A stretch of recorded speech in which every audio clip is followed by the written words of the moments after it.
आप सुन रहे हैं एजी एंटरटेनमेंट की धमाकेदार प्रस्तुति।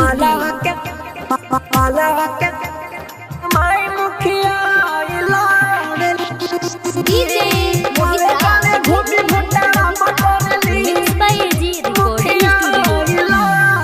स्टूडियो से चढ़ल बा चुनाव तहिया से घूमे गाँव गाँव जहिया से चढ़ल बा चुनाव तहिया से घूमे गाँव गाँव उ तो दुनू अपन हाथे सुन कर जुड़े ले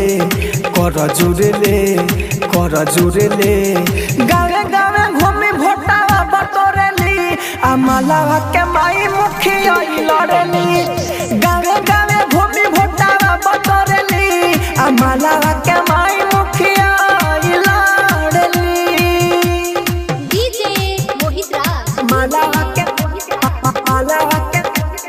माई मुखिया लड़ेली गावे गावे घूमी भोटावा बटोरेली एजी रिकॉर्डिंग स्टूडियो। एक तो 5 साल से बारी चुनाव में हारते हो अब की पार विजयी हुई है बाटिल के धारते हो एक तो 5 साल से बारी चुनाव में हारते हो अब की पार विजयी हुई है बाटिल के धारते हो बाटी हो सबकर सपोर्ट सब दिए इनके वोट नहीं अपना विरोधी से तनी डरेली गावे गावे घूमे भोटावा बटोरेली आ मालावा के माई मुखिया लड़ेली गावे गावे घूमी भोटावा बटोरेली आ मालावा के माई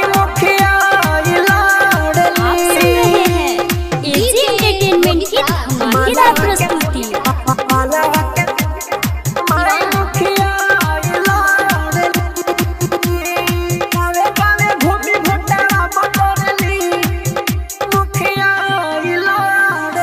राइटर अरबिया चंदन लगावता रे नारा हो